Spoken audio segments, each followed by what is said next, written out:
Hola a las personas.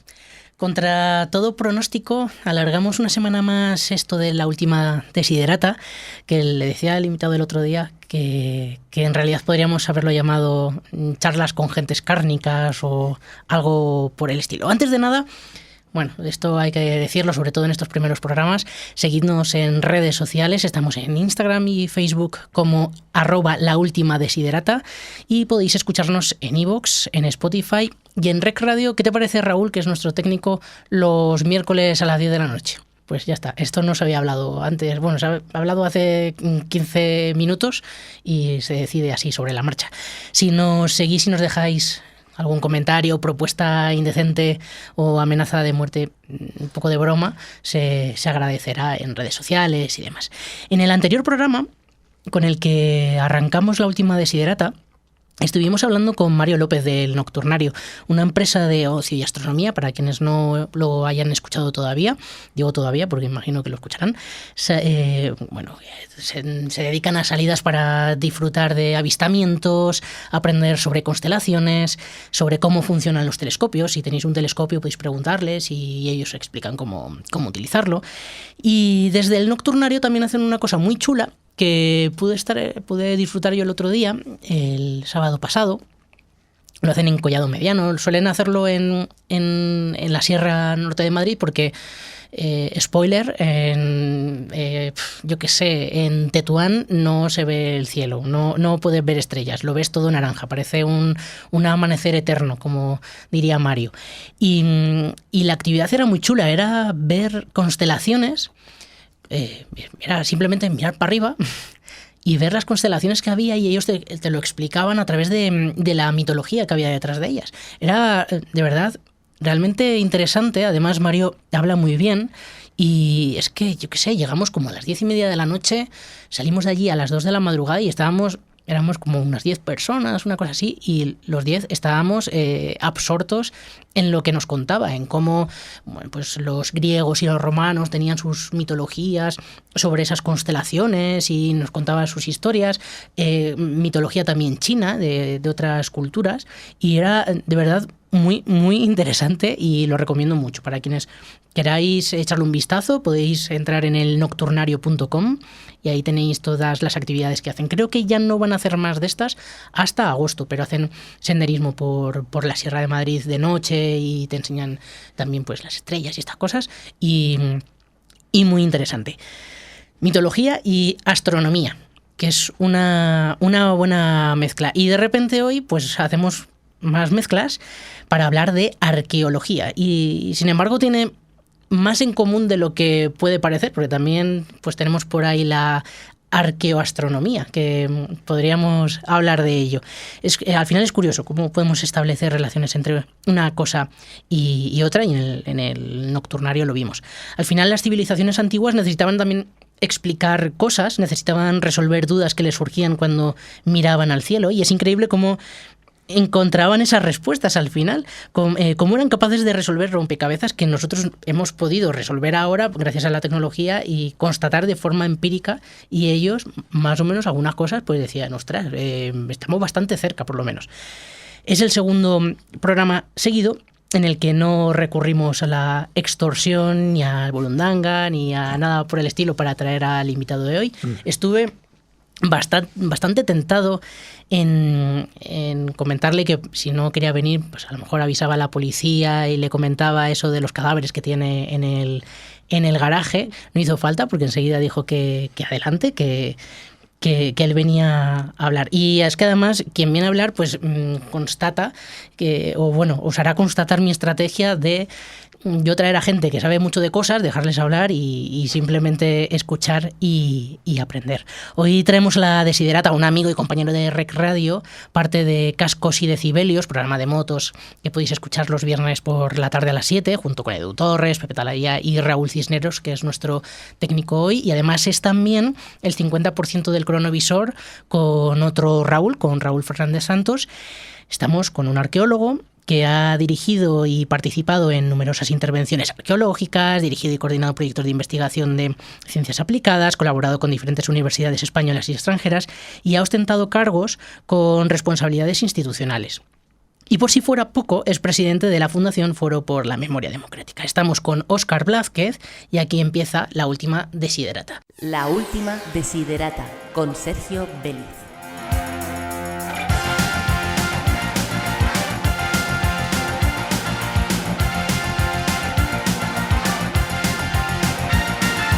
Ya no me preocupa la postura en que duermo cada noche una aventura. Ya no me amuermo, todo mi tiempo es para la arqueología. Es mi ilusión, mi sustento, mi única alegría. Na, na, na, na, na. Na, na, na, na, na, na. Plantiendo mi pequeño azadón, sé que arde de una superproducción. Voy a encontrar el arca o tal vez una sandalia de Amílcar Barca por fin. Arqueología en mi jardín. Un bara, yeah, yeah, yeah. Sé que algún día encontraré lo que busco. Na, na, na, na, na, na. Na, na, na, na, na, na.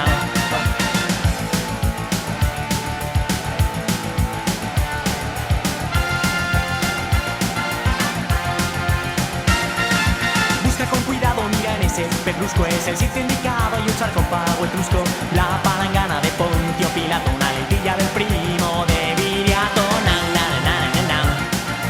Na, na, na, na, na, na. Detrás de cada maceta puedes encontrar una teta de la Venus de Milo. Hay que actuar con sigilo y por ti. Arqueología en mi jardín. Un bara, yeah, yeah, yeah. Sé que algún día encontraré lo que busco. Na, na, na, na, na, na. Na, na, na, na, na.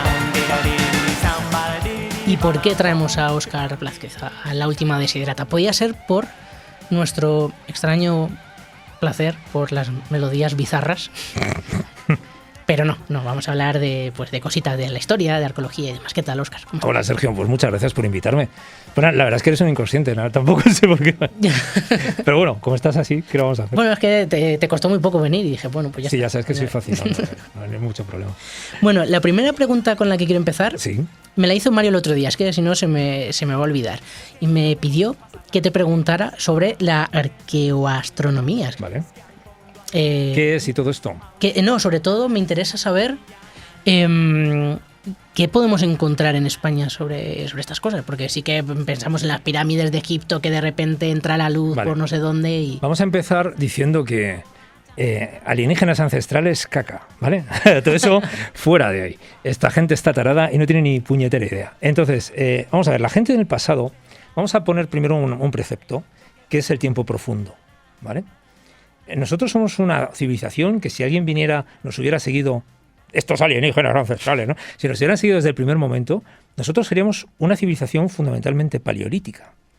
¿Por qué? Porque el 96% de nuestra existencia sobre el planeta Tierra es paleolítico. Ujú.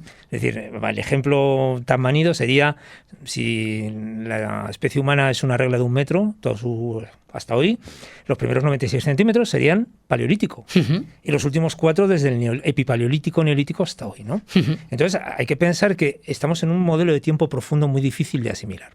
¿Qué ha sucedido en el Paleolítico? El Paleolítico es un periodo tan gigantesco en el que ni siquiera nosotros existíamos como sapiens sapiens. Tenemos antecesores, tenemos desde Australopithecus y cosas de estas en el Paleolítico inferior que empiezan a hacer materiales. El hombre de Pekín, parece ser el Erectus, inventó el fuego hace 800.000 años. Bueno, controlaba ya el fuego hace casi 1 millón de años. O sea, estamos hablando de tiempos muy remotos en los que había gentes que son personas que no son nosotros, pero con muchas habilidades, ¿no? Ujú. Y que nosotros al final no somos más que la culmen de una herencia recibida de conocimientos, destrezas y habilidades de gente que, muy en contra de lo que piensa el personal, no estaban al límite de la supervivencia. Eran brillantes, sensibles e inteligentes. Pues si no, nosotros no estamos aquí. Eso es un hecho. Dicho esto, hay que entender otro planteamiento. Es decir, el problema de cuando se habla de historia es que no puedes hablar de blanco y negro, de cosas muy simples y de cosas muy inmediatas, ¿no? Estos periodos tan grandes, ya estamos hablando en tiempo profundo de tiempo geológico al final. Es decir, en estos periodos de tiempo han pasado varias glaciaciones. La última, la glaciación Burm, que empezó a quitarse Europa hace unos 12.000 años aproximadamente, ¿no? Y claro, esta gente de repente, los sapiens sapiens, vienen de África. Y aquí hay otro sapiens que es el neandertal, que es el sapiens europeo, y que está tan a gusto como un arbusto, especializado en su cacita de renos, en sus movidas y tal, que pinta porque las pinturas rupestres más antiguas, excepto unas que acaban de descubrir en Indonesia y tal, son 2 focas monje que las cuevas de Nerja, ¿no? Y son pintadas por neandertales. Sin embargo, el neandertal más cercano a nuestro tiempo es el niño de Gibraltar de hace 30.000 años. O sea que los neandertales al final convivieron con nosotros y estuvieron aquí en un modelo climático interesante porque nosotros de repente llegamos, ¿no? ¿Qué sucedió? Y ahí vamos con la geoastronomía, ¿no? Tú llegas en un contexto en el que estás en glaciación. La glaciación, las 4 estaciones, simplificando mucho en plan de coña, serían invierno, invierno, invierno, invierno, ¿no? O sea, hace una rasca que pela. En la península ibérica, bueno, tendríamos glaciares en las montañas. Habría grandes, aquí por ejemplo sabemos pues que había una serie de bichejos interesantes, había dientes de sable, elefantes, dientes de sable no, pero sí había león de las cavernas, hienas de las cavernas. Aquí en Pinilla del Valle al lado tenemos un yacimiento de hienas muy interesante. Tenemos megafauna típica del modelo glacial, y renos y estas mierdas. Y estos bichos, cuando se retiran la glaciación hacia el norte, la mayoría de la población neandertal, por lo visto, se va detrás de estos renos y hacen cosas muy interesantes en Siberia y tal, ¿no? Pero hay un grupo de gente que se queda aquí. ¿Y qué pasa? De repente pasamos a un modelo que no existía previamente, que es el mundo de las estaciones. De repente tienes primavera, verano, otoño, invierno. ¿Y qué es lo que tienen las estaciones? Las estaciones tienen recursos estacionales. Las castañas las puedes recoger en una época del año. El bicho no sé qué migra y pasa por delante de tu cara cuando Sirio amanece o sale por el horizonte, bla, bla, bla. Entonces, las rebajas, efectivamente. Hay un interés muy importante en conocer hitos temporales, porque esos hitos temporales dan, digamos, la pauta al acceso a un recurso, probablemente, ¿no? ¿Qué vivía esta gente? ¿Qué comía? Yo ahora veo la dieta paleolítica, lo veo mucho por ahí, ¿no? Esta gente se ponía morada de marisco, pero hasta arriba. ¿Ah, sí? Joder, en Asturias tenían una herramienta, que es el pico asturiense, que era solo para comer marisco, y hay unos concheros que se ponían gorrineros. Esta gente no era cazadora-recolectora. Esta gente era recolectora, carroñera, ocasionalmente, bueno, caza menos seguro, pero enfrentarse todos los días a darse una leche con un elefante, ni de coña. Y es que, claro, es verdad que decir que voy a cazar berberechos es un poco de vergüenza. Sí, pero oye, bien ricos que están. Por cierto, hace 2 días fue el día del percebe en Galicia, oye, qué cosa más rica. El caso es que al final esta arqueoastronomía o ese interés por la astronomía, al final no deja de ser un interés por conocer modelos temporales. Por ejemplo, hay un estudio muy interesante de una francesa en la que las cuevas de Altamira y las cuevas del sur de Francia están ligadas, o sea, se consideran que es un modelo cultural paleolítico coherente, en cierto modo, que no son las mismas gentes, pero bueno, que están conectados culturalmente, ¿no? Entonces tenemos las cuevas de Lascaux, de Chauvet, de todas estas que están en el sur de Francia. Y ahí, por ejemplo, siempre se ha interpretado, ¿por qué? Porque al tío le ha salido las narices, al colega en cuestión, decía, los pinturas rupestres son ahí porque pintaban el bisonte que se querían comer y cazar. Dice, vale, ¿y eso por qué? Porque lo dices tú. Sí. ¿Qué evidencia tienes? Ninguna. El problema que hemos tenido con registros tan antiguos y tal, pues que al final se han inventado todo. Todo lo que no se sabía lo que era es ritual. Entonces, coño, pues por lo menos describe el rito. Tampoco se puede. El hombre antiguo era muy asustadizo y estaba siempre con creencias. Bueno, ya veremos, ¿no? Lo que sí se ha demostrado por ahora, y con programas de arqueoastronomía, es decir, que son capaces de rebobinar el cielo, es que determinados puntos, por ejemplo, de los caballos pintados en el sur de Francia, corresponden a constelaciones. Y que igual que nosotros representamos Géminis, Piscis, un pescadillo ahí flotando en el cielo, pues ellos lo que representaban eran pues, los caballos de Pewaski que tenían por ahí corriendo por las praderas francesas, o bisontes, otro tipo de animales que para ellos eran muy accesibles y muy normales, ¿no? Eso es curioso porque, claro, es una interpretación al final de lo que pudo ser, porque no tuvimos al señor que lo pintó para que no nos diga, pues mira, sí, tienes toda la razón. Sí. Pero es curioso ver esas pinturas, ¿no? Y cómo coinciden ciertos puntos con la constelación tal cual está en el cielo, que dices, ostras, ¿cómo...? Y tal cual estaba. Claro, eso es lo más importante, que no tanto como tal cual está, sino como tal cual estaba en aquel momento de datación de las pinturas. Y es más, en algunas cuevas se ve que hay visita al panel. Es decir, que por ejemplo hay alguna en la que ves a un adulto que ha cogido a 2 niños de la mano y los ha llevado y les ha enseñado los paneles. Los paneles les está presentando una información que un adulto está enseñando a unos niños que probablemente le vaya a ser útil en el futuro tener esa referencia y decir, oye, esto está aquí, y a lo mejor les está enseñando a medir el tiempo, o cuando veas esta estrella, cuando veas esta oreja del caballo en el cielo, pues es el momento en el que tienes que salir a cazar, no sé dónde te tienes que largar a tal lugar, ¿no? Pues justo ahora que dices esto, ¿no? De enseñar a los niños, había una pregunta también que quería hacerte, que me parece... también se la hice a Mario porque creo que son dos disciplinas que estamos totalmente alejados de ellas, la arqueología y la astronomía. Pues sí, te puede gustar más o menos, pero yo por lo menos no es algo que maneje en mi día a día de manera consciente al menos. Y una de las preguntas que le hice a él es ¿para qué? Al final, ¿para qué envías un satélite a no sé dónde? Que es un poco paleto preguntarlo, sí, pero también creo que es bastante...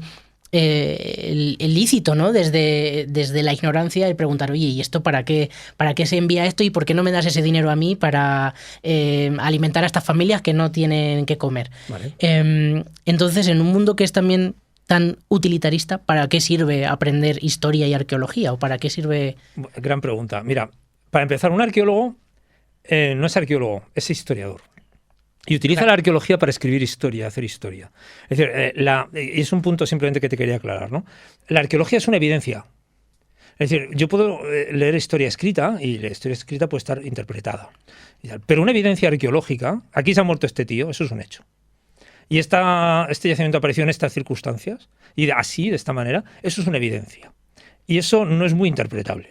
Y eso es lo bonito de la arqueología, que te da hechos históricos, acontecimientos empíricos, efectivamente, que han sucedido tal cual. Otra cosa es luego, como tú, ya los interpretes. Pero bueno, como lo tienes que registrar de una manera tan precisa, al final le das pie al futuro a que lo interprete de una manera diferente a como lo has hecho tú, sin mermar la precisión del hallazgo, ¿vale? Dicho esto, vivimos en mundos confusos ahora, ¿no?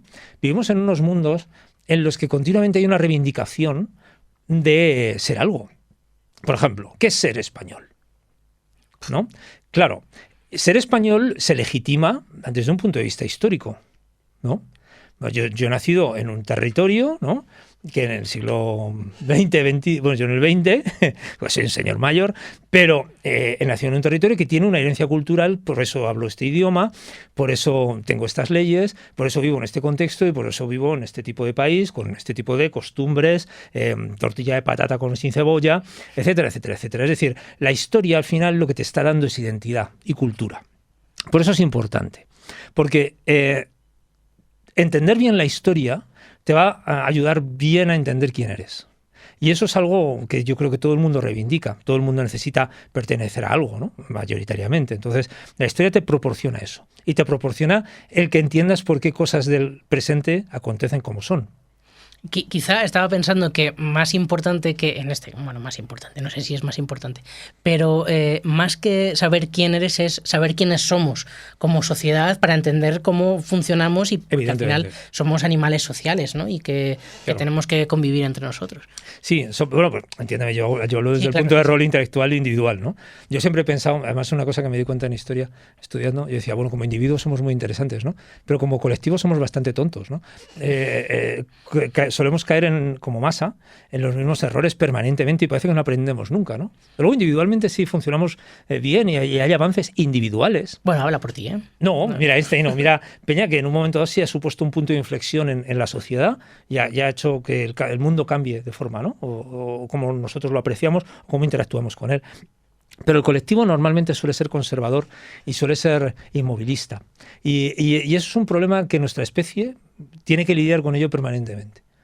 Bueno, es que al final tendemos a maximizar recursos, ¿no? Y a hacer lo mínimo posible para perpetuarnos. Y si de repente sale un loco como Einstein, está gastando una cantidad de energía que simplemente podría dedicarse a vender en un kiosco todos los días, levantarse a su hora, vender y ya está, ¿no? Y es mucho más tranquilo que meterse en esos jaleos. Que casi va un poco contra natura con el hombre, que no sé, entiendo que... Aquí, yo creo, mira, al final hay una serie de cosas que yo creo que son preguntas interesantes que todo el mundo se puede hacer y al final es, ¿cuál es el fin último, ¿no?, de la civilización?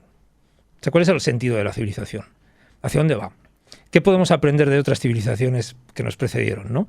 ¿Qué tiene que hacer un Estado? Todo eso te viene en la historia y todo eso te permite en un momento dado tomar opinión o juicio sobre lo que quieres que pase hoy en día. O sea, por eso la historia es tan importante, porque entender bien la historia, al fin y al cabo, también te da herramientas como para que no te la cuelen. Claro. Claro. Sí, estaba pensando en la convivencia incluso con el medio, ¿no? Ya algo que... Porque, bueno, es que no sé qué ejemplos puedes poner de cómo pueden aprender los estados de otros estados anteriores, sobre todo, yo qué sé, el Imperio Romano. Quizá ahora está, o desde mi punto de vista, no sé, a lo mejor es ignorancia absoluta, pero me parece como que los problemas que haya podido sortear el Imperio Romano nosotros ya los tenemos muy consabidos. En absoluto. De hecho, vamos a ver, el problema que tenemos nosotros también es la percepción temporal nuestra, que es el absoluto de nuestra vida, que es nada. Por ejemplo, de Nerón nos separan 25 abuelos de 90 años. Ajá. Y eso cubre en 2000 años. 25 abuelos de 90 años no es nada. No es tanto. No es tanto. Pues sobre todo cuando aspiras a vivir 90 años como con una cierta normalidad. En el mundo romano se aspiraba a vivir 90 años y ser centenario, con cierta frecuencia. O sea que se vivía en un mundo bastante moderno. Había taxis con taxímetro, había un montón de cosas muy modernas que luego desaparecieron y hemos vuelto a recuperar en el siglo XX, a finales del XIX, ¿no? Por ejemplo, ¿qué podemos aprender de Roma? Roma, uno de los problemas que tuvo fue un cambio climático. De hecho, nuestra especie, ahora que niegan tanto el cambio climático, nuestra especie es una especie que ha vivido permanentemente en un continuo cambio climático. Siempre. No ha habido un momento en nuestra historia en el que no hayamos tenido un cambio climático. Hay un periodo de la Edad Media que llamamos la pequeña glaciación, claro, que es la cosa antes que los Stradivarius suenen como suenan, eso luego te lo cuento si quieres. El Imperio Romano en el siglo III, el Sáhara empezó a crecer y sigue creciendo, y eso hizo, por ejemplo, que toda la producción de grano de Roma, que era toda la Mauritania Tingitania, el norte de África, se tuviera que trasladar al siglo IV a las villas y a los grandes latifundios de España, porque era el único terreno que todavía no había sufrido ese cambio, ¿no?, tan salvaje y había suficiente territorio como para poder hacerlo bien. Y precisamente por eso tenemos ahora cortijos y tenemos todo el modelo romano de latifundio, ¿no?, precisamente por un cambio climático. Por el cambio, curioso. Claro, o sea que al final los romanos se enfrentaron hace 2000 años a los mismos retos a los que nos estamos enfrentando nosotros ahora, con una diferencia. Somos mucho más a nivel demográfico, somos mucho más voraces a todos los niveles, sobre todo con los recursos hídricos y con los recursos naturales que son cinegéticos, salvajes y que no son cultivados o ¿sabes?, de producción agropecuaria. Que nos hemos separado, nos hemos escindido demasiado, yo creo, del medio natural y hemos perdido la percepción de lo que el medio natural puede hacer por nosotros en el futuro.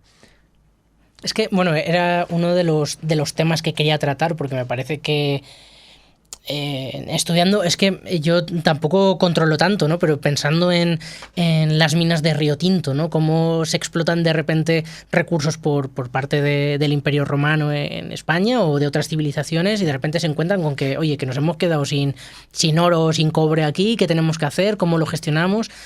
Eso al final también repercute en su propia economía, en la gente que vive ahí, que son los muertos de hambre que pican en la mina, y eso también es algo que vemos en el ahora, ¿no?, en cómo estamos...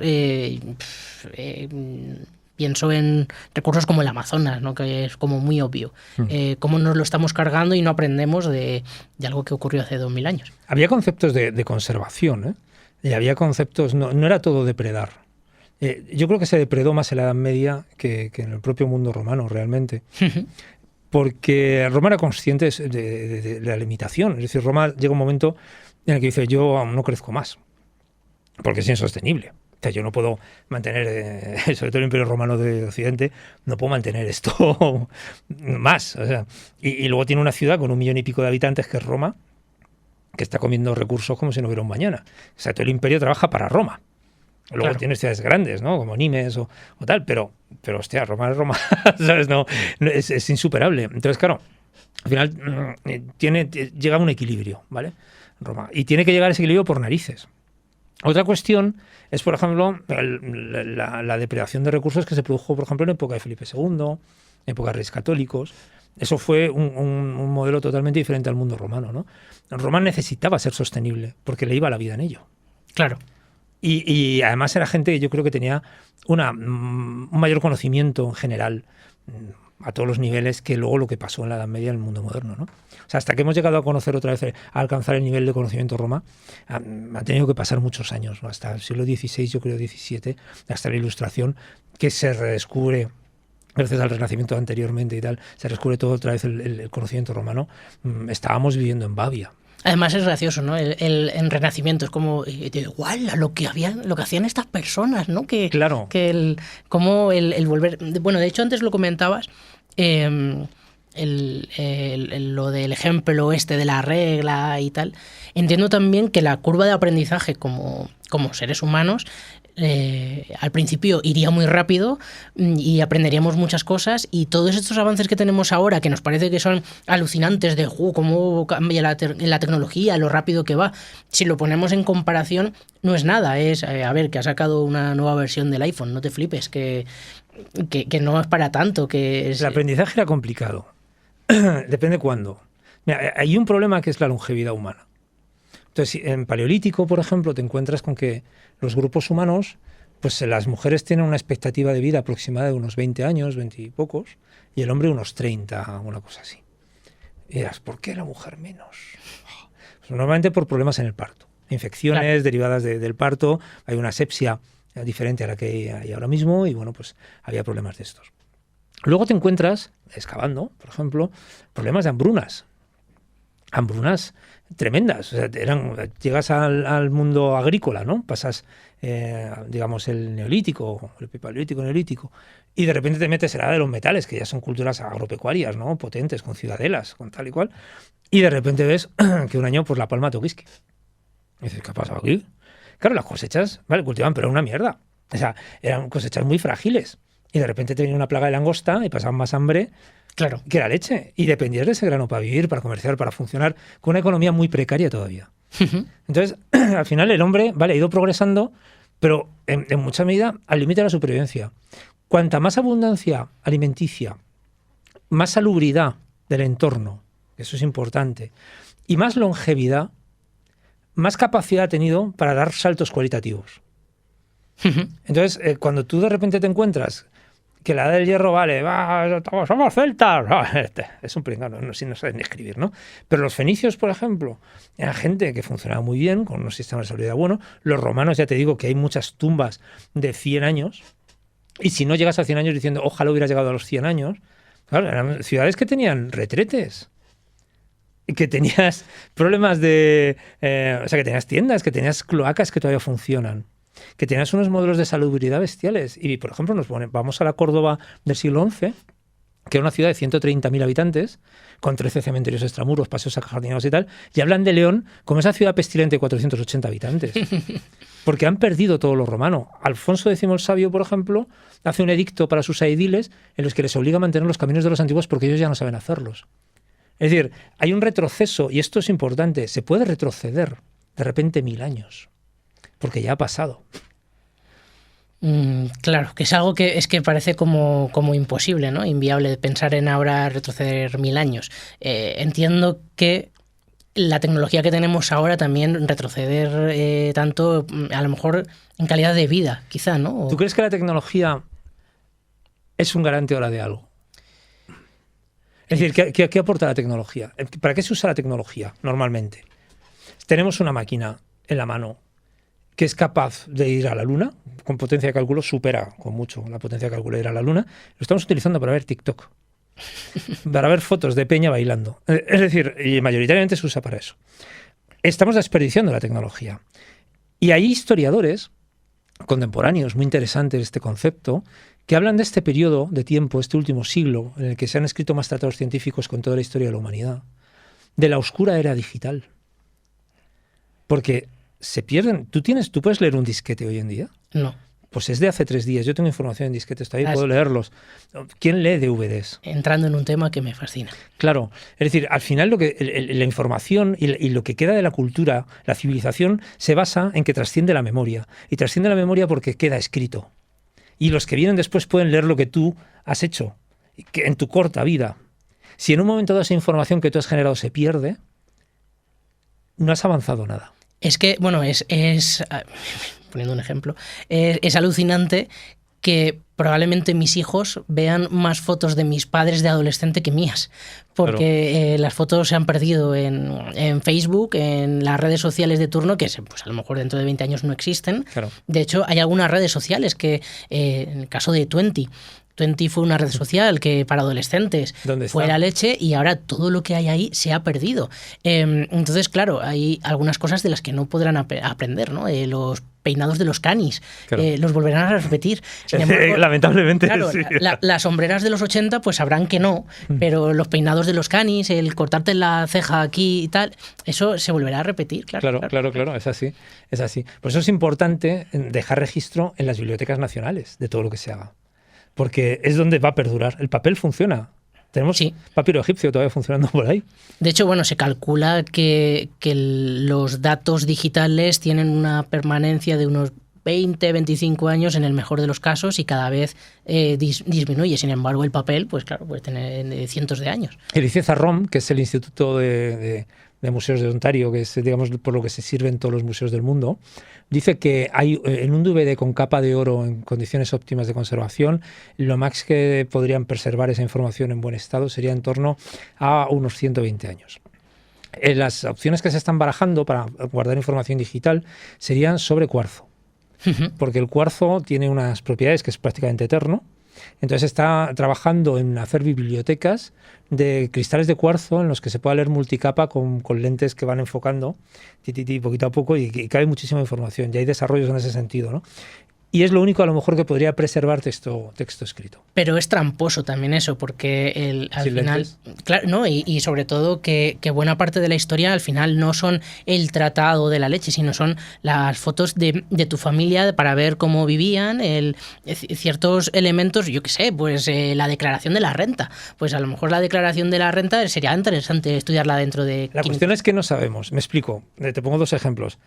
Alienígenas ancestrales de estos taraos. El mecanismo antiquitera, que es un reloj. ¿Eso qué es? Pues un mecanismo antiquitera es un trasto del siglo VI a.C.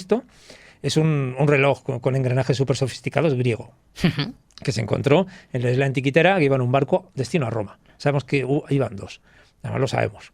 Y era un mecanismo que te permitía calcular diferentes Juegos Olímpicos, porque no solo estaban los de Olimpia, sino que había otras ciudades que celebraban Juegos Olímpicos, algunos astros y tal, y era un reloj de engranajes muy sofisticado que funcionaba muy bien.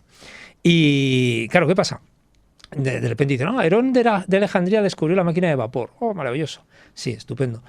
Pero se quemó la biblioteca de Alejandría en el siglo IV por fanatismo religioso y ahí había más de 1 millón de volúmenes y era un centro de investigación. Lo que nos ha quedado hoy son los bestsellers, que a lo mejor no son los mejores textos, pero lo que se perdió no lo sabemos. Ahora, por ejemplo, acaba de aparecer la biblioteca del siglo de Julio César en Pompeya y se están consiguiendo leer los papiros quemados por una tecnología que no viene al caso.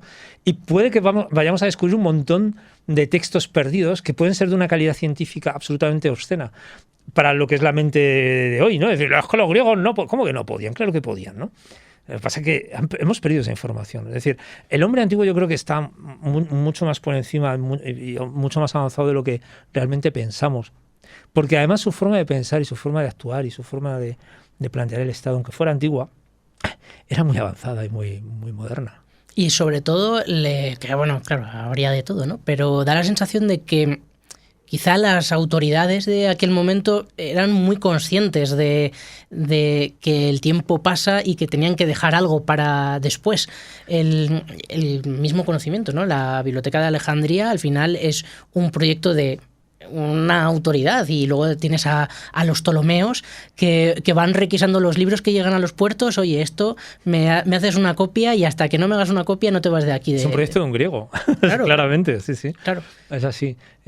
La verdad es que sí. Hombre, yo creo que lo que tenían también es el hombre de hoy es como diría Alfari, un hombre blandengue, ¿no? Había una mayor... referentes en el programa. Sí, siempre. referentes intelectuales, por supuesto. Pero yo creo que había una referencia mucho más clara y una naturalidad mucho más cercana con tu propia mortalidad. O sea, lo que no asumimos hoy en día es la mortalidad en general, ¿no? Y en el mundo antiguo morirte era lo más normal. O sea, lo más normal es que te murieras. Que sí. De hecho, por ejemplo... Por estadística te solías morir, ¿no? Hombre, los romanos, por ejemplo, a los niños no les daban el apellido hasta los 8 años o por ahí. Para no que habían encariñarse. pasado, claro, no espera, es que esto es muy bueno, para no encariñarse, porque, claro, tenían que pasar la tosferina, todas estas mierdas que pasan los niños sin vacunas, ¿no? Y jurídicamente era una cosa que hablaba, una res parlante. Entonces, si se moría una cosa. me puedes tener un poquito cariñete, pero vamos, que había un mecanismo jurídico para desvincularte efectivamente de algo que probablemente iba a pasar. ¿Comían en la misma mesa o Sí. le ponían un cacharro ahí en el suelo? Sí, bueno, los niños romanos estaban ahí educándose, criándose y tal, aprendiendo a leer, aprendiendo retórica, oratoria y cosas de estas que luego les iban a ser útiles para su vida. Pero sabiendo que, bueno, chaval, a ver si pasa las paperas o las palmas. Que... Bueno, por cierto, otro aprendizaje que podemos sacar de ahí, ¿no? El tema de las vacunas, que quizás sí que son interesantes y de vez en cuando hay que ponérselas y demás, ¿no? Hombre, sí. Yo creo que, vamos a ver, llegado a este punto, es como lo de los ingleses tirándose por los balcones, ¿no? La gente que no se quiera poner vacunas, al fin y al cabo, es selección natural. Más que nada porque está demostrado. O sea, negar la ciencia ahora mismo es de idiotas. Sinceramente, no tienen argumentos para negar nada, ¿no? Y además lo intentan negar de una manera pseudocientífica. Y lo que es pseudocientífico no es científico. Y no pasa ni un control de pares, ni pasa un modelo silogista, ni pasa nada. No pasa ninguna lógica científica. Entonces no se puede equiparar. Por lo tanto, cualquier discurso que no sea científico no vale. Y no hay que tenerlo en consideración. Que la gente no se quiere vacunar y se quiere palmar, pues ellos mismos. Sí que es verdad que es selección natural, lo que pasa es que puede afectar también a otros terceros que no tengan. Ese es el problema, que tenemos que convivir con gente que es así.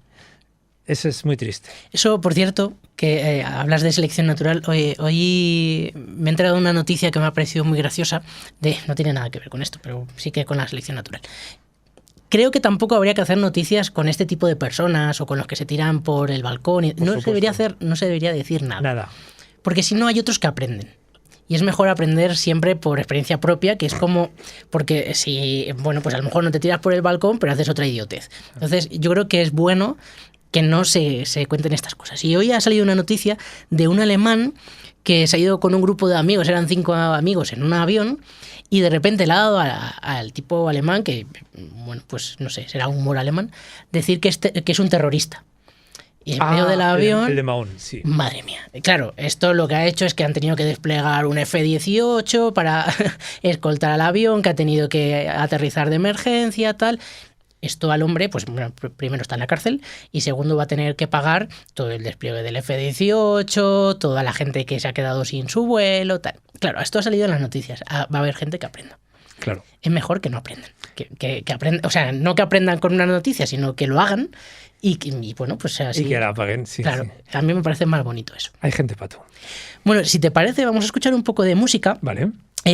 Por ejemplo, a la banda madrileña de Stoner Rock, compuesta por Nuria Furia, Edu Molina y Pau Marcos, que en alguna ocasión hemos escuchado por Dale al Rec, escuchamos Morse de Hermana Furia. La última desiderata con Sergio Vélez.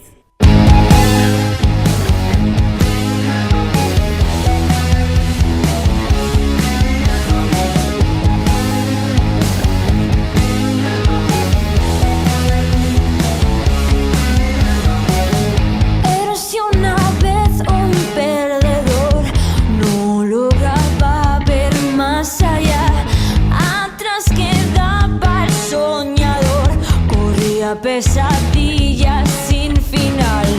Cuando una voz le despertó, poniendo rumbo a lo vital. La lucha es el camino hoy, mañana ganará la voluntad. Hoy me siento vivo cuando estoy contigo, sí, siento el rugido.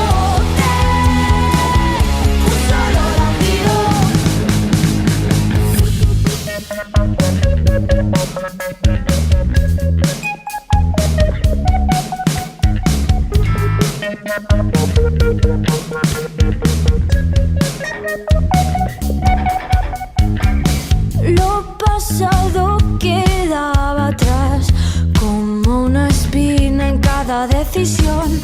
La espalda parecía quebrar por el peso, la duda y la presión.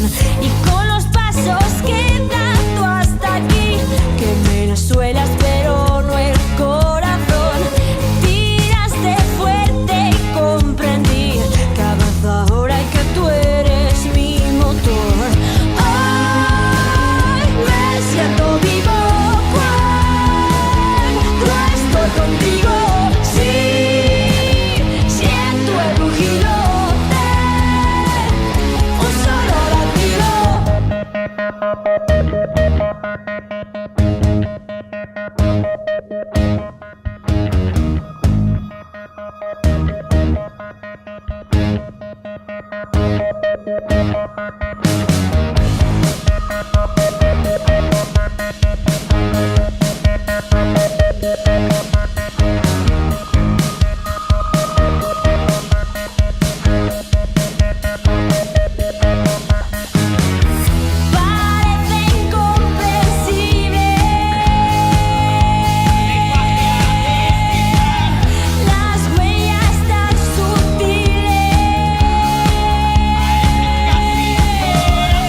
Estábamos, me da pena, es que me da pena al final muchas veces cortar estas conversaciones para irnos a música porque se generan luego debates fuera de micros que también son interesantes, ¿no?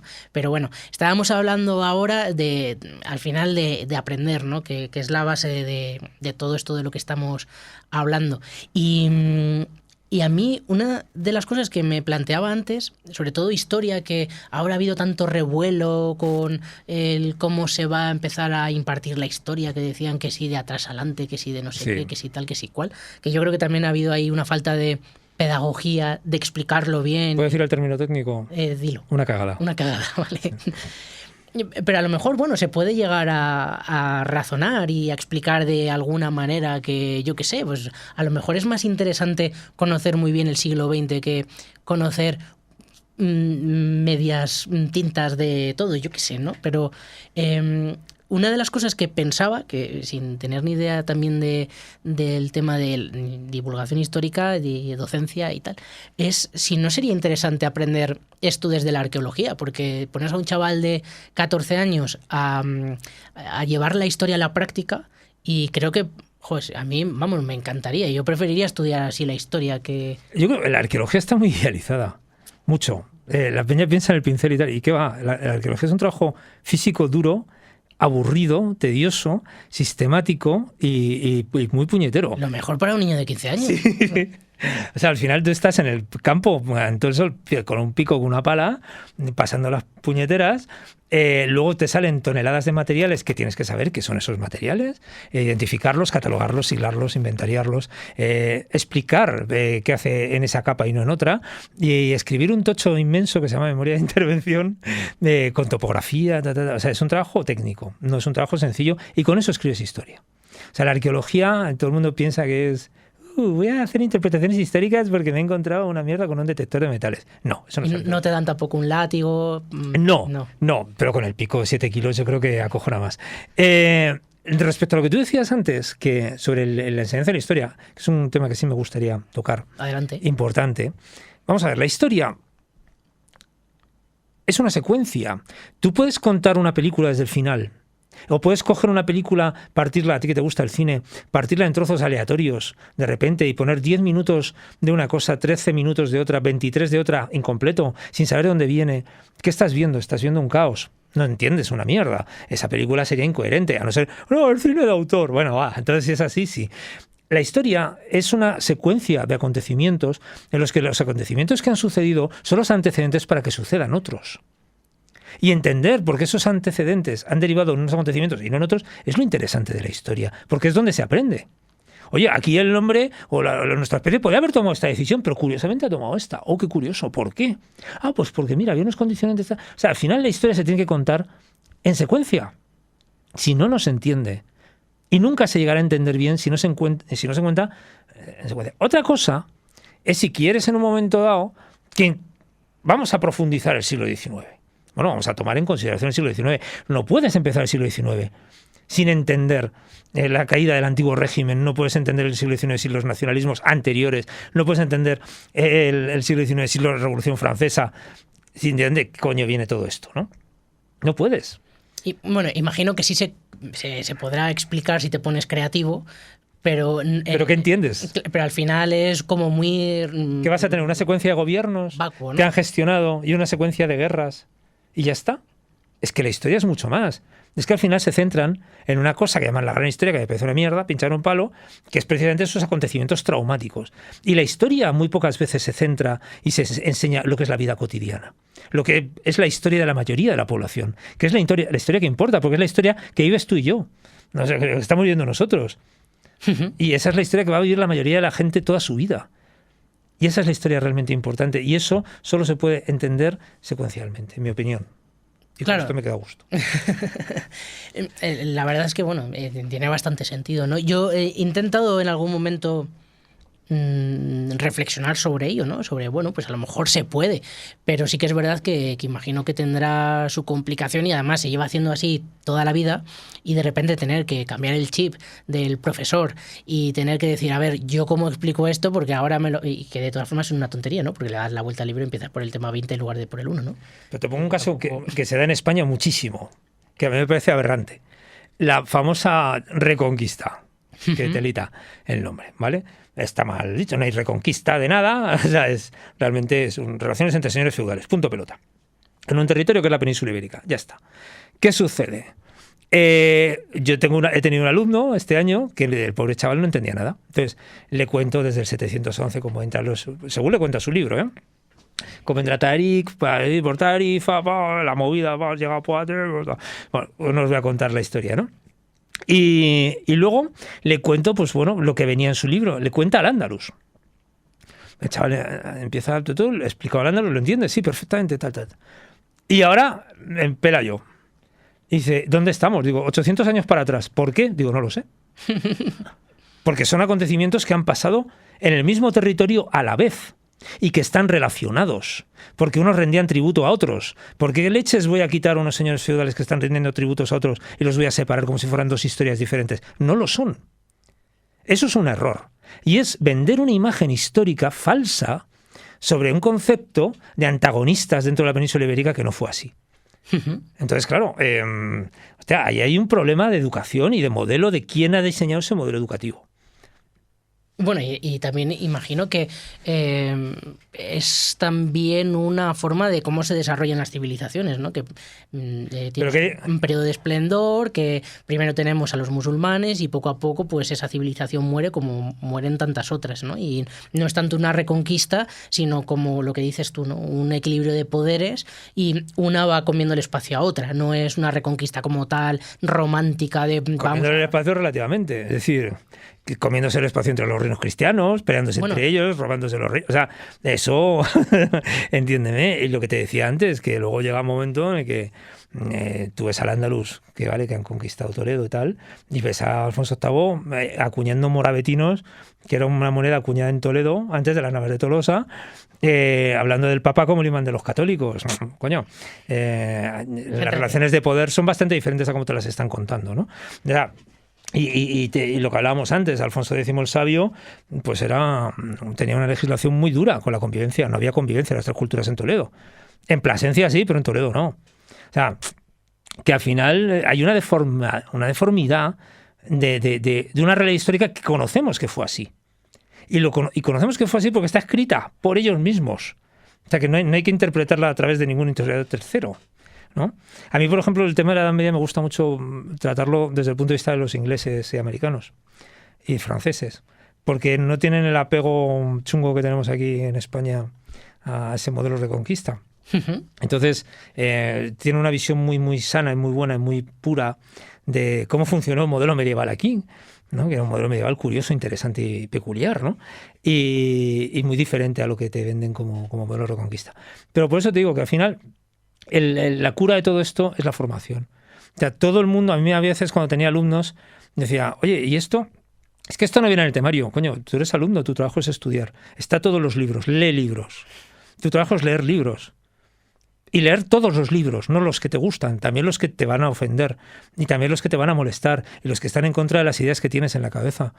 Porque al final lo único que tienes realmente para que no te la cuelen en este mundo de posverdad, en este mundo raro, es tener la suficientemente armada la cabeza como para poder detectar cuando te la quieren colar. Y al final la formación es el único arma realmente efectiva que tienes en la sociedad en la que vivimos hoy en día.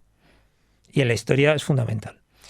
Es que, bueno, un poco, si he entendido lo que dices, es al final aprendemos la historia como por bloques, ¿no? El bloque de los romanos, ahora los pueblos germanos, luego tal.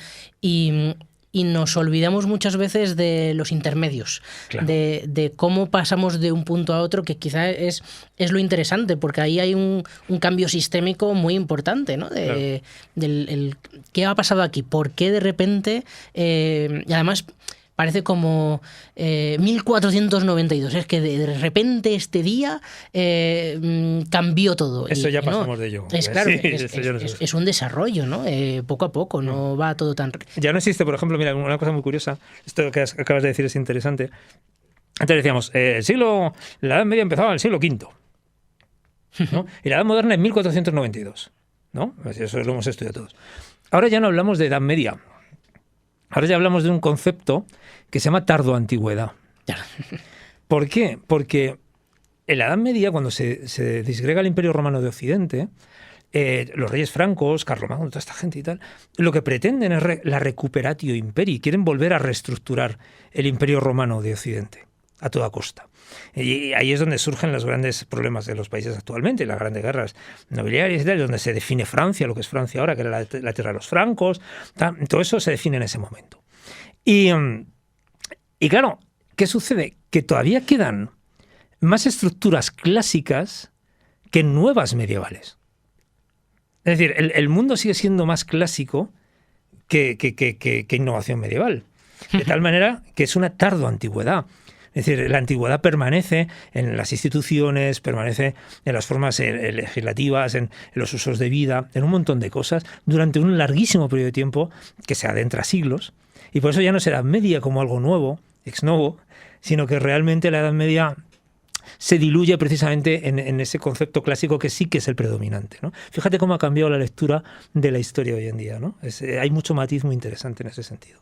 Que quizá el cambio principal es que predomina la religión católica. No, porque la religión católica ya la instauraron los romanos. Pero me refiero de una forma como mucho más que se extiende, ¿no?, a todos los ámbitos, que en Roma entiendo que sobre todo... Depende, vamos a ver, el ámbito geográfico también es importante, ¿no? Entonces, si por ejemplo estamos hablando del Mediterráneo, tú tienes a los bizantinos que son ortodoxos, y los bizantinos son el Imperio Romano que llega hasta el siglo XV. O sea, el Imperio Romano realmente se extingue en el siglo XV, cuando cae Bizancio. O sea, Claro. que es un periodo largo, ¿no? Y tienes a la emperatriz Teodora y a todos estos, ¿no? Y a Justiniano, que se lo pasa pipa y tal. Y aquí tenemos otro rollo. Y otra interpretación totalmente diferente. Aquí lo que sucede es que lo que se impone es un modelo que sí que es nuevo, bueno, nuevo entre comillas, que es el feudo vasallático, que es un modelo de doblegación de la población, bastante cañero, por gestión de control de territorio, ¿no? Que serían los señores feudales, es decir, lo que es la nobleza, la iglesia también, ¿no? Que es un señor feudal también, quieras que no, y tal. Al final lo que estamos es en un contexto militar, y por eso se impone el mundo feudo-vasallático, porque al fin y al cabo Europa son todos señores guerreros, señores con armas, señores que pagan soldadas, señores que tienen a la población dispuesta para ser invadidos e invadir, y que tiene que ganarse el favor o el respeto de otros nobles que le rinden tributo, que van a ir a la guerra a morir por él también. O sea, el contexto en Occidente es un contexto de darse de hostias. Fundamentalmente, claro. Mientras que en Bizancio eso no sucede. Están a otros... Están otro rollo, están mucho más avanzados. Entonces, claro, depende de dónde te encuentras de repente con que crujen dos realidades. En Occidente ha habido una caída. Desde el pobre Rómulo Augusto, que era el último emperador que hubo de Roma, que era un pringaete, un chavalín, se cae, ya todo se desbarata. Los visigodos se quedan aquí en la península ibérica, que son arrianos, que es que yo soy arriano, es que yo no me mezclo con cristianos y tal. Y son los pringados, y son el 10% de la población, y la población de aquí mayoritaria dice que los visigodos son gilipollas. Y que no le soportan, si es así. O sea, hablan de esas bestias que no saben ni leer ni escribir y no sé qué y tal. Dicen, no, esto es una obra visigoda. La leche, eso lo hicieron los hispanos romanos. Va a ser una obra visigoda. O sea, que al final lo visigodo pasó siempre en la gloria. ¿Cuánto has estudiado tú de visigodos? Cero. Cero, sí, muy poquito. Y es un mundo interesante, y tenemos aquí a los Recópolis, que es un pedazo de ciudad visigoda, y tenemos más cosas, pero es un mundo poco conocido y poco tocado, porque tampoco interesaba en un momento determinado de ver lo que era el mundo visigodo realmente, ¿no? ¿Por qué motivo? Por motivos políticos. No entiendo. Sí, vamos a ver, aquí hay un momento en el que cuando Franco gana la guerra, se necesita hacer una cruzada, y hay un planteamiento que es el de la cruzada. Franco estaba en una cruzada contra los judíos masones, no sé qué tal. Entonces, incluso hay cuadros del vestido de cruzado, ¿vale? Entonces, cuando acaba la Segunda Guerra Mundial, acoge un grupo de historiadores nazis que fundan el Instituto Arqueológico Alemán de Berlín. Y estos generan la tesis del visigotismo, ¿vale? El visigotismo realmente es la cruzada y la reconquista que nos venden, que no existió. Entiendo. ¿Entiendes? La cruzada contra los moros, ¿no? Pero que en este caso, pues, los moros pues, contra otras cosas. Entonces, el mundo visigodo realmente es un mundo que fracasó. El mundo visigodo realmente es el mundo que hizo que Al-Ándalus entrara, porque una lucha intestina entre ellos fue la que motivó la solicitud de ayuda al gobernador de Cartago, a Muza, que mandó a su lugarteniente Tarik para que entraran por aquí. Fueron los visigodos los causantes de la entrada de Al-Ándalus aquí.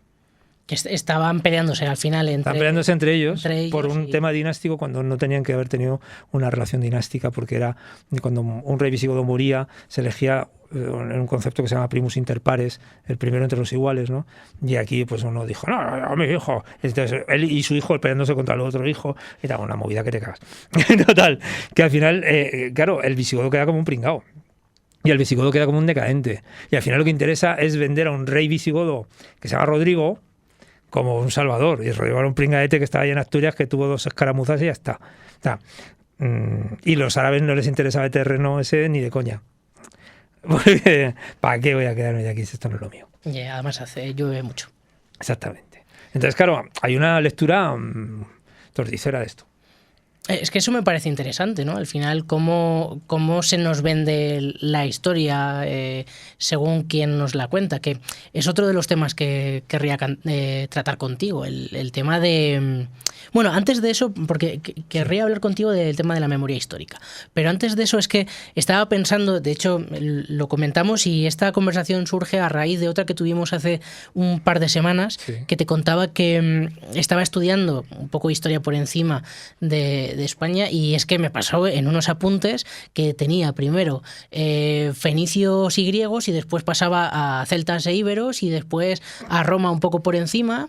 Los visigodos no los tocaba, y luego pasaba a un tema entero del Al-Ándalus, ¿no? Sí. Y era como, a ver, me estoy haciendo un lío, porque al final es verdad, ¿no? Como se estudia la historia, el pasar de un punto a otro y luego para atrás y luego para adelante, y era un cacao. Y uno de los temas que hemos tratado, Roma, ¿no? Parece que todos más o menos controlamos lo que hicieron en Roma, aunque ya sea solamente por el acueducto de Segovia y este tipo de cosas. El mundo árabe igual, es verdad que comentabas, el mundo visigodo lo tenemos un poco perdido, Rocópolis, no sé si hay algunos sitios así más que se puedan visitar. Ciudad de Vasco, sí, hay varios sitios, sí. Pero, por ejemplo, el mundo ibero es algo que está como totalmente perdido. Y... ¿Qué va? Aquí, pero porque aquí no hay. O sea, el mundo ibérico es un mundo litoral. Claro, entonces es gente que, bueno, fantástica, de la Edad del Hierro sobre todo, que iba desde toda la costa del Mediterráneo entera, y llegaban hasta Jaén. En Jaén hay un museo ibérico que recomiendo a todo el mundo que vaya a verlo. Es absolutamente precioso, espectacular, con unos grupos escultóricos de los del Pajarillo que son la leche, y es la leche. Y esta gente... una cultura sofisticada de la Edad del Bronce, que vivía en una zona litoral con casas fantásticas, que tenían comercio de miel, bueno, eran gente que estaba en contacto directo con otras culturas del Mediterráneo. Y eso les fue muy bien. Claro, aquí había culturas y culturas. Por ejemplo, aquí venían los griegos, ¿vale? Que eran unos pringaos. Porque los griegos eran unos mohinos, eran una gente desagradable. Ellos llegan a Ampuria y dicen, yo aquí, separado de los indígenas, a ver si me van a pegar algo, y montan su emporión, Amporias, ¿no? Entonces, Además con la ciudad casi separada. separada, por un muro, no, separada. O sea, estás ahí y yo aquí, ¿no? Y dices, los griegos son gilipollas, estos no van a llegar a nada, ¿no? Pero luego, por ejemplo, te vas encontrando con que entran en contacto también con gente fenicia y tal. Entonces tienes, por ejemplo, ciudades como Almuñécar. ¿Sabes cuál es el nombre antiguo de Almuñécar? No. Sexy. Sí, Wow. sexy. Cómo mola. Y tal, los fenicios eran otro cantar.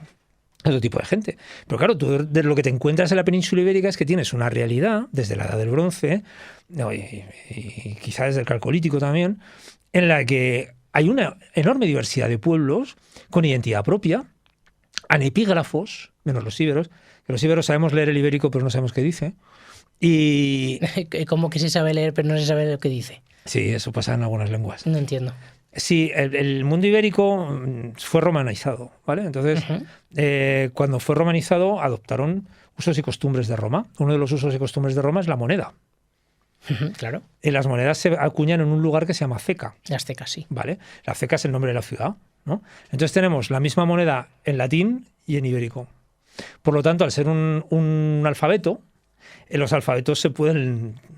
que se inventó, por cierto, fenicio, o sea, nos lo trajeron los fenicios, podemos leer lo que dice, pero no sabemos exactamente qué dice. Podemos decir, vale, esto es la ciudad no sé qué, esta es la ciudad no sé cuánto, sabemos cómo suena más o menos, pero un texto largo ibérico, ni puñetera idea. Ya, o sea, es como si yo digo que sé leer, yo qué sé, alemán, pero no sé lo que dice. Exactamente.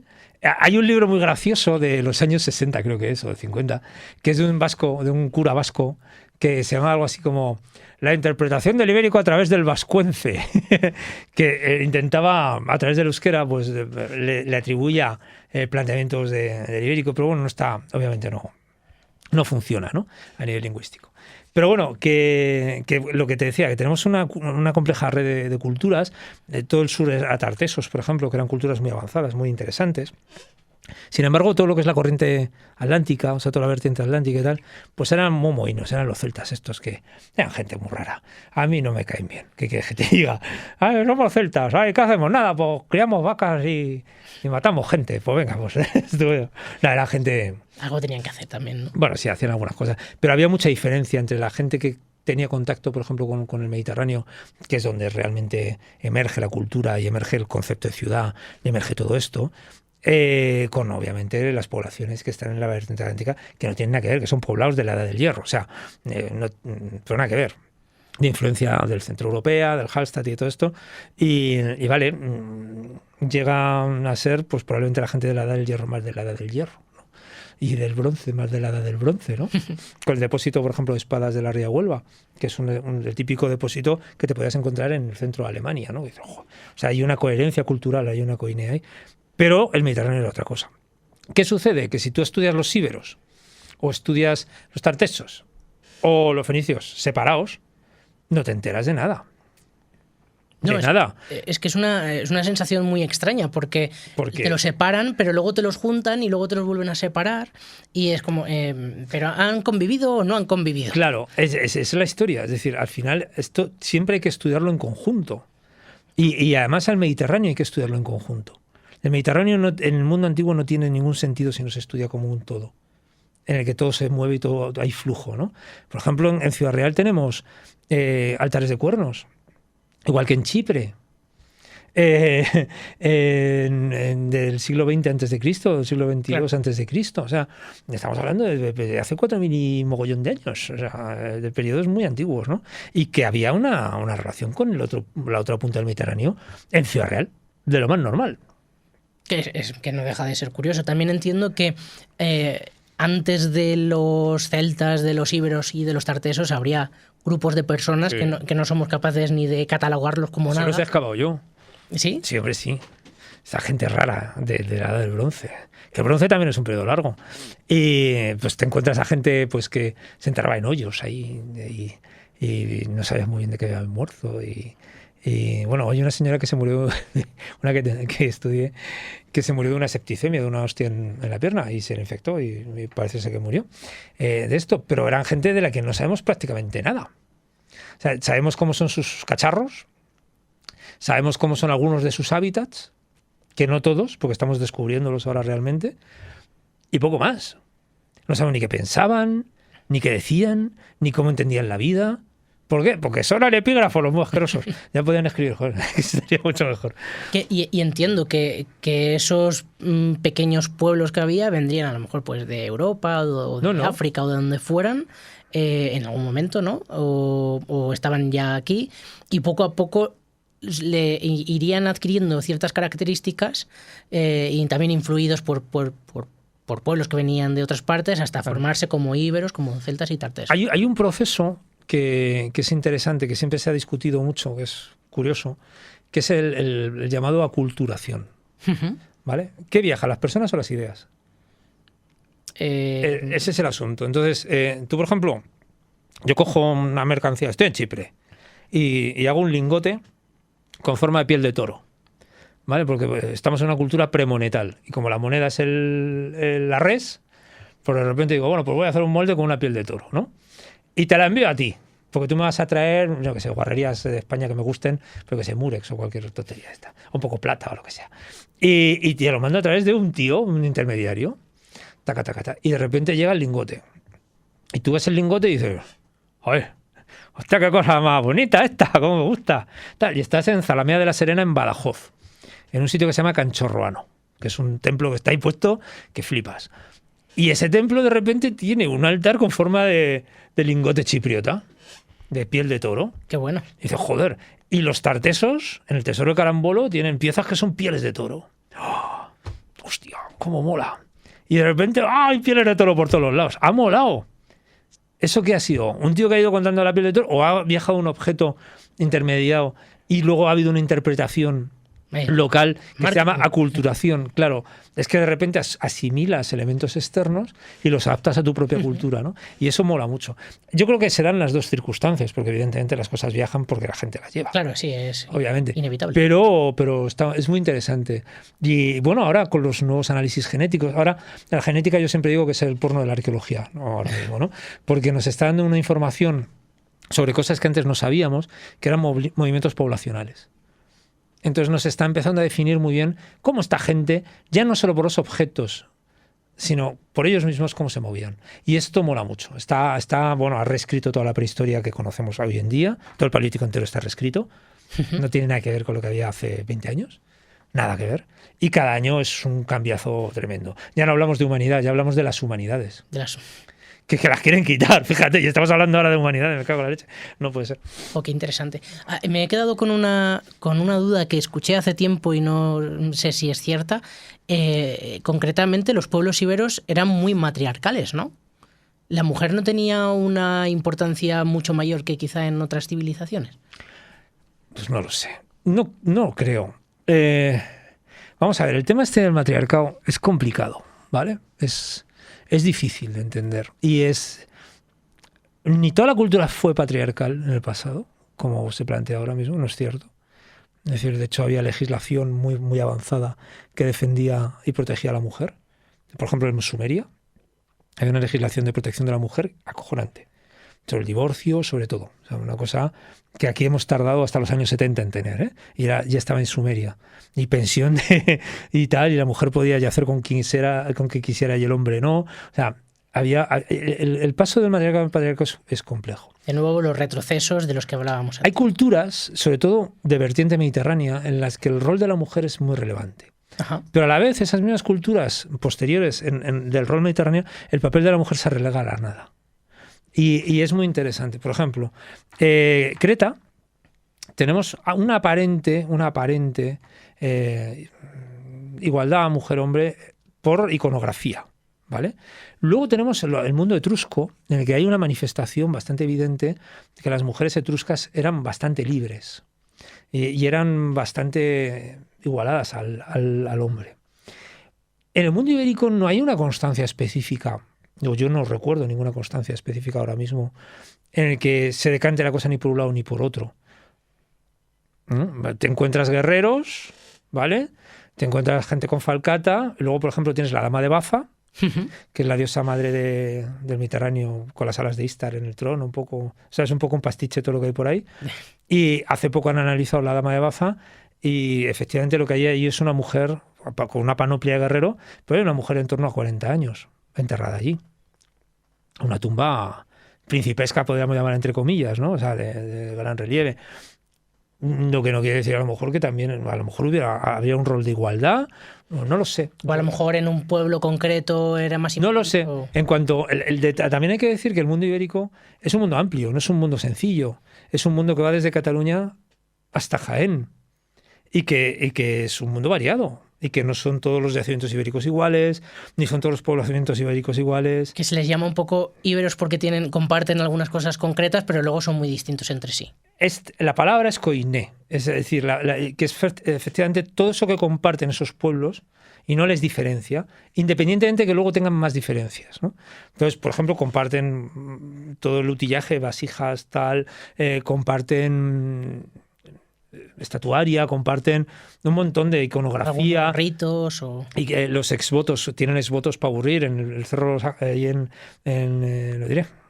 Despeñaperros apareció el Cerro de los Ángeles, una cueva llena de exvotos ibéricos que está en el Museo Arqueológico Nacional, que es la leche, mucha dama oferente, o sea, sí existe una pervivencia de la deidad interesante. Luego tenemos el monumento de Pozomoro en el Arqueológico Nacional, en el que se ve la muerte como una gincana ya, un poco rollo egipcio, ¿vale? De te mueres y tienes que pasar una serie de pruebas para ser inmortal y tal. Y curiosamente el monumento de Pozomoro está enmarcado en un recinto con forma de piel de toro. La piel de toro ya empieza a aparecer por todos los lados. Y es un mundo muy interesante, o sea, pero que le falta mucho. O sea, lo bonito, mira, yo creo que no hay que tener prisa por explicar cosas. Que sabemos hasta donde sabemos. Y que lo bonito va a ser ir sabiendo más y descubrir con el tiempo, ¿no? Que lo bonito de la historia y la arqueología yo creo que es ese proceso de descubrimiento y que todavía queden cosas por saber. Pues bueno, y seguro que quedan muchísimas cosas. Un montón. Antes hemos dicho al principio de todo que nos gustan las melodías bizarras. Esto no es bizarro, pero sí que tiene un puntito gracioso, ya simplemente con el nombre, porque estamos hablando de Dramón García, el proyecto personal de Juan Diego Morala, y vamos a escuchar El Detonante. La última desiderata, con Sergio Vélez.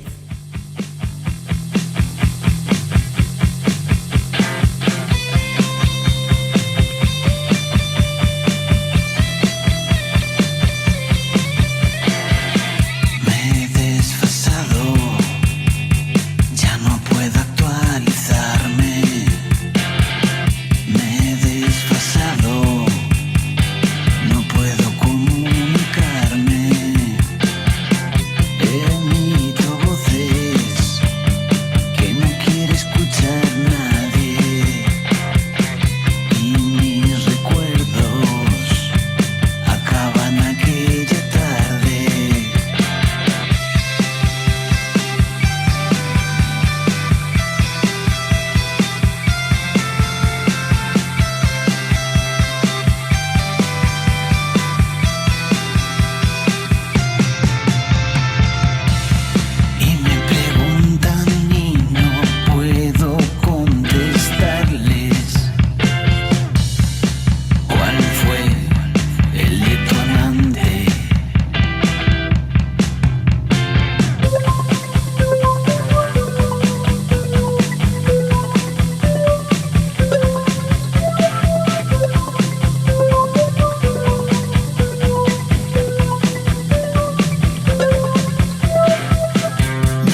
fue culpa de Cervantes tiempo atrás.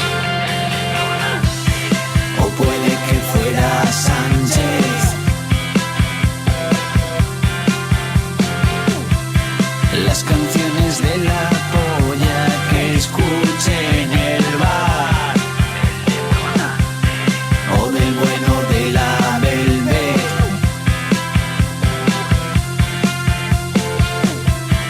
El del pelo blanco que salía a comentar que todo iba como antes.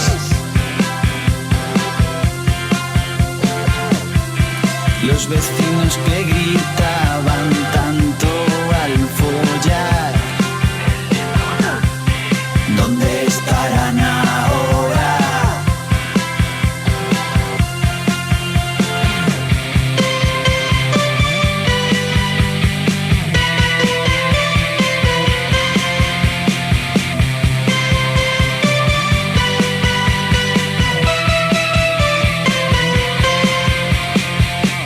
Que está echando la puta. Hay un problema y es que, claro, el tiempo se termina. Que es verdad que estamos hablando de historia y de hace 3.000 años, pero nosotros no vamos a vivir tanto. Si no, pues el programa pues duraría más. Y entonces, pues tenemos que ir también terminando. Hemos hablado de muchas cosas, creo que muy interesantes, pero al final un poco por encima porque es que son muchos conceptos. Claro. Y sí que pediría, pues, si a alguien le ha gustado algo de lo que hemos hablado y que a lo mejor le interesa que profundicemos más, pues te invitamos otro día y, encantado, claro, y hablamos sí, de ello. sin ningún problema. De todas formas, seguro que buena parte la podéis encontrar también en el cronovisor, Sí. En algún momento que hayas hablado sobre... 132 programas llevamos ya, o sea que sí. Algo habrá caído. Algo habrá caído. Algo habrá caído, sí. Y sí que, porque antes hemos comentado que eres presidente del Foro por la Memoria. Es verdad que es un tema muy espinoso, que quizá haya gente que como le molesta mucho, se arma mucho revuelo con el tema de la memoria histórica. A mí me parece un tema apasionante, más allá de la parte política, que quizá uno de los problemas es que se politiza en exceso, y digo en exceso porque obviamente está politizado, porque le atraviesa la política de una manera obvia, sí. Y que creo que, pues, que debería ser algo natural, ¿vale? Es que es algo parte de la política, somos animales políticos, todo está relacionado con la política y esto también. Pero me gustaría preguntarte por qué es importante la memoria histórica o tratar sobre ella. Yo creo que es un concepto que es importante en toda Europa actualmente. Es decir, vamos a ver, esto es la lucha contra un modelo de totalitarismo, fundamentalmente. En Europa se trata, ahora ya no se llama memoria histórica, o se define como memoria democrática europea, fundamentalmente, en la que España está inmersa, por supuesto, como no podía ser de otra manera, y lo que tiene que ser es un proceso de normalidad. O sea, al final no deja de ser un proceso de normalidad que trasciende en gran medida también en la excavación de fosas y tal, que las fosas están bien, yo excavo fosas sin ningún problema, y bueno, pues es un acto tan legítimo como que tienes un familiar desaparecido, lo exhumas y se lo devuelves a su familia, cosa que tiene toda la lógica y que entiendo que todo el mundo tiene derecho a recibir esos restos, ¿no? Es algo muy normal. Consideraciones políticas, por supuesto, pero yo creo que estamos denostando la política cuando la política es algo legítimo y estamos en una democracia. Es necesario. Es necesario y no tiene por qué todo el mundo pensar igual, ni todo el mundo tiene por qué estar de acuerdo. No hay ningún problema. Es decir, yo asumo que hay gente que no esté de acuerdo con lo que hago, ni con lo que pienso, y que considera pues, que a lo mejor pues Yahweh debería ser Vitoria debe tener una calle o entiéndeme, o cualquier otra cosa así. Yo pienso otra cosa totalmente diferente y bueno, pues ningún problema. Es decir, al final esto no deja de ser más que leyes que en un momento dado pues bueno, pues se ponen sobre la mesa y bueno, pues se aplica un concepto que se llama verdad, justicia y reparación. Independientemente de consideraciones, yo estoy en memoria histórica, en mi opinión, por un tema, bueno, en mi opinión, en mi convicción, por un tema de dignidad democrática, porque creo que este país lo que necesita es normalizar una situación que lleva enquistada demasiado tiempo y que lleva enquistada demasiado tiempo sin necesidad. y que nos iría a todos mucho mejor si esta situación se desbloqueara. Porque sería cerrar el círculo. No es abrir heridas, es cerrarlas por completo. Pues jamás en mi vida me he encontrado yo un planteamiento revanchista, jamás me he encontrado en la vida un planteamiento de odio por parte de las víctimas, sino simplemente querer cerrar este capítulo de su historia, que en muchas ocasiones les ha conllevado mucho dolor y mucha pena y mucha tristeza, ¿no? Entonces, cerrar las tristezas de un país creo que es algo importante, interesante y que hay que hacerlo. Que hay gente que no está de acuerdo, pues me parece muy bien, pero vamos, eso no quiere decir que yo deje de hacerlo. Yo hay algo que estaba pensando antes de quedar contigo sobre este tema, porque no sé cómo tratarlo y sobre todo para que no sea como algo, no sé, como que coge demasiado de un lado, que al final es que casi es inevitable, porque estamos hablando de unas víctimas, ¿no? Y las víctimas pues son... Es que es como muy obvio, vaya. Pero sí que me parecía interesante desde el punto de vista de... ¿cómo son esas víctimas? Que es que no sé, seguramente que nos encontramos casos, o te habrás encontrado casos, vaya, de una víctima que de repente no sabe dónde está su abuelo o dónde está su padre o tal, y no es no es que se lo fusilaran por una convicción política, porque fuese un republicano, sino simplemente pues porque tenía un problema con fulano o mengano, se lo cargaron, y luego sí que es verdad que lo amparó un régimen. Sí. Pero simplemente una discusión casi tonta, ¿no? Y de repente un tiro y te quedas... Yo fundamentalmente lo que trabajo ha sido el momento de la represión. O sea, yo guerra no. O sea, lo que ha pasado después sí, ¿no? Claro, la guerra es la guerra, ¿no? Claro, sí, bueno, hasta cierto punto. A mí me hace gracia que la guerra tenga normas, ¿no? Ahora que dices, al final se está matando a gente, es acojonante. Bueno, vemos que ahora en Ucrania pues están pasando todo por el forro, ¿no? Y eso tampoco. El caso es que yo siempre he trabajado posguerra y muchas veces es un quítame allá esas tierras. Claro. O quítame, o quiero casarme con tu mujer y tal, ¿no? Sin embargo, por ejemplo, también te encuentras con conceptos de eugenesia depuradora, ¿no? Por ejemplo, en el Valle de Ayer, en Asturias, esto me lo dio la Guardia Civil a mí. Un libro en el que había un paisano pues, que había inventariado a 3.000 personas, que son las que faltan en ese valle, y en el índice... En la introducción dice, y bueno, doy fe que estos datos son ciertos, El tío decía, por ejemplo, a quién había que multar, a quién había que matar. Lo pongo a disposición de quien quiera verlo, es un documento interesante de nuestra historia. Y decía, y favorezco esta información para servir a la causa patriótica de la depuración del país, ¿no? O sea, que había gente... Vamos a ver, estos contextos también son el caldo de cultivo adecuado para los psicópatas. Para piraos. Y para los piraos y para los asesinos, ¿no? Que pueden actuar con una impunidad tremenda prostituyendo un concepto político, ¿no? Entonces, para todos los locos que en un momento dado pudieran cargarse y tal a gente o que pudieran dar rienda suelta a sus historias, pues era un contexto muy adecuado para poder hacerlo, ¿no? Amparándose en un apoyo, ¿no? Entonces, bueno, yo sinceramente siempre voy a decir una cosa que yo creo que es interesante. España, y por eso hay que aprender historia también, España es un caso interesante y curioso a estudiar, y lo digo como tal. Por ejemplo, en Europa se acabó con el fascismo después de la guerra, ¿no? Se acabó con Hitler, se acabó con Mussolini, etcétera, ¿no? Pero aquí se quedó durante 40 años, ¿no? 37 años. Entonces, España es un caso único, es una anomalía interesante por cómo funcionó. O sea, a mí el régimen de Franco me parece un régimen históricamente interesante. Y yo lo estudio y me parece curioso y lo estudio con interés. Y de hecho yo también leo todos sus puntos de vista. De hecho tengo una magnífica biblioteca de franquistas que me cedieron y me los leo con atención para ver su punto de vista y tal y su concepto, ¿no? Y es algo que yo creo que la gente debería ser menos visceral. La política y este tipo de cuestiones no son fútbol. No pueden ser viscerales, deben ser racionales. Y hay que intentar empatizar con el que tienes delante, no todo es blanco o negro, intentar entender los puntos de vista del tercero y hablar de una manera más sosegada. Nos iría a todos mejor. Porque en el fondo todo el mundo tiene sus motivaciones, aunque no estés de acuerdo con ellas, ¿no? O sea, Franco, por ejemplo, yo lo entiendo como un tío que instauró una monarquía porque los reyes le habían defraudado. Era un tío del antiguo régimen. Y se instituyó de todo lo que era la moneda, un rey caudillo de España por la gracia de Dios. Es decir, toda la institución medieval del rey Y luego lo que hizo fue instaurar una monarquía o reinstaurar una monarquía.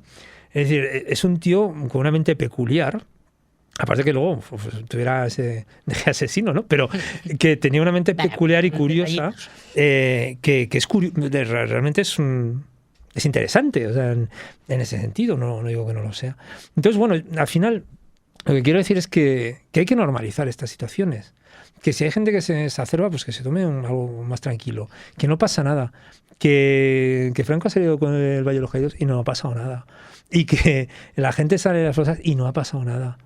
Y ni se ha caído España, ni se ha roto nada y tal. Y que bueno, que España también, vamos a ver, ¿quién es España, no? Es decir, yo soy español hace muchos años y considero que España es una cosa muy diferente a la que otros dicen que es, ¿no? ¿Quién tiene razón? Que habrá Españas, quizá. Claro, es que siempre ha habido Españas. Y eso es lo que hay que entender. Que en nuestra fuerza está en nuestra diversidad. Que nuestra fuerza está en el respeto a esa diversidad. Y que lo diverso nos hace rico. Que lo uniforme nos hace pobres. Y esa es la idea general. Muy, muy de acuerdo. De hecho, estaba pensando en... estabas hablando de todo esto y estaba pensando en un libro, no sé si lo conoces, Homenaje a Cataluña, de George Orwell. Bueno, sí, he oído hablar de él estos días, pero no lo he leído. No. Pues George Orwell es un tipo que, bueno, le conocemos todo porque es el autor de 1984. Claro, de Rebelión en la Granja y tal. Y participó en la Guerra Civil Española, participó en el bando republicano, no todo el mundo lo sabe.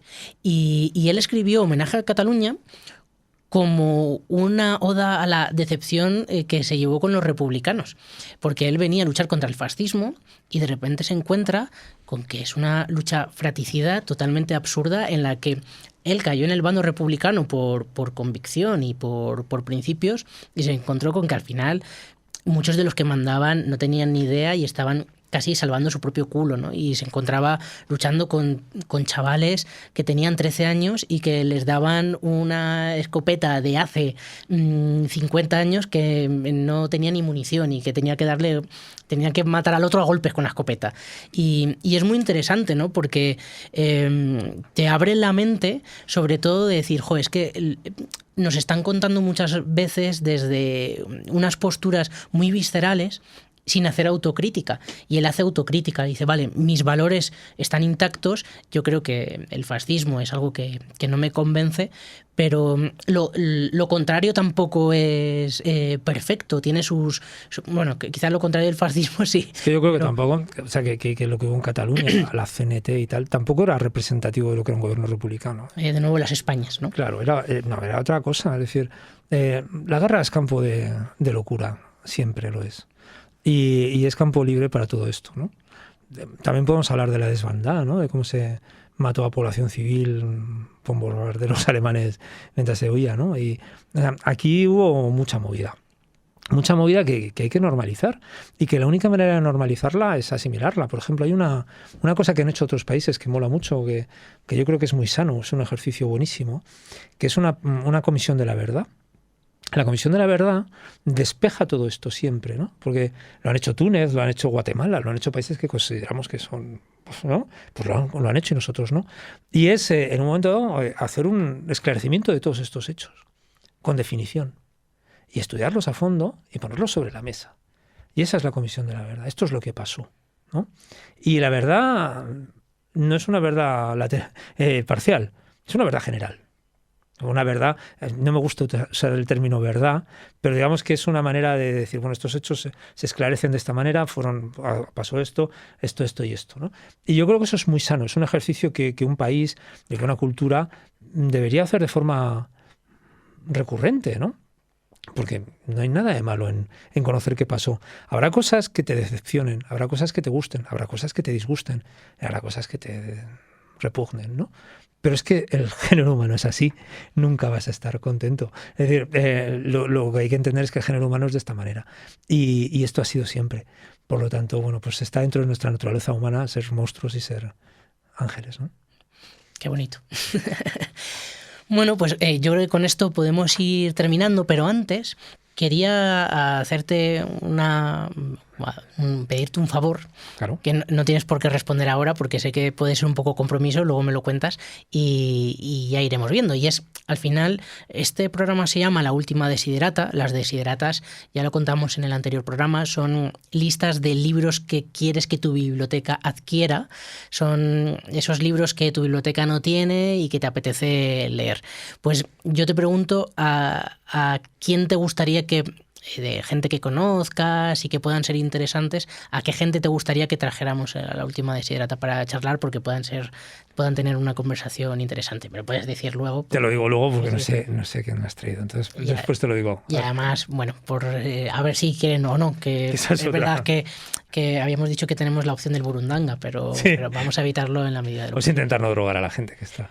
Bueno, pues muchas gracias por este rato, Óscar. Gracias a ti, Sergio. Gracias también a Raúl, que ha estado ahí en el control. Hemos estado torturando durante casi 2 horas. Y nada, nos vamos vamos a escuchar un audio que va a dar pie a lo que vamos a tener la siguiente semana, que ya adelanto que vamos a tener a Mick por aquí y que estaremos charlando con él sobre su poemario, sobre trabajos que está haciendo y que me apetece también sentarme a hablar con él. Así que nada, hasta la semana que viene y gracias de nuevo. Adiós, gracias a ti. La Última Desiderata, con Sergio Béliz. Se lo leí al viento, de Mick J. López, editorial Posata Ediciones. La noche más oscura era un sentir nocivo, dañino, un catapultar de ira, oscuridad de odio que alimentaba las baterías de una máquina de destrucción, una centrifugadora estructurada en base a cuchillas enfermizamente afiladas para desgarrar el pensamiento, para desollar minuciosamente todas y cada una de las parcelas que componen el alma. Muchas dentaduras melladas de las infinitas cabezas de una hidra que infecta de amargura y con un hambre voraz, lanza mordiscos de desesperación convirtiendo tu respiración en llamas. Ascuas que prenden un barco a la deriva dentro de una botella por la caída de los rayos de la tormenta más perfecta. Y se astilla la quilla que quiebra el buque de popa a proa, hundiendo el navío. Y el frío de la marelada penetra en los nervios de un capitán que, encadenado al timón, volverá a las profundidades 1 y 100 veces, y que unas fauces abisales engullirán de nuevo con la esperanza de que, aunque sepa, no sea capaz de nadar.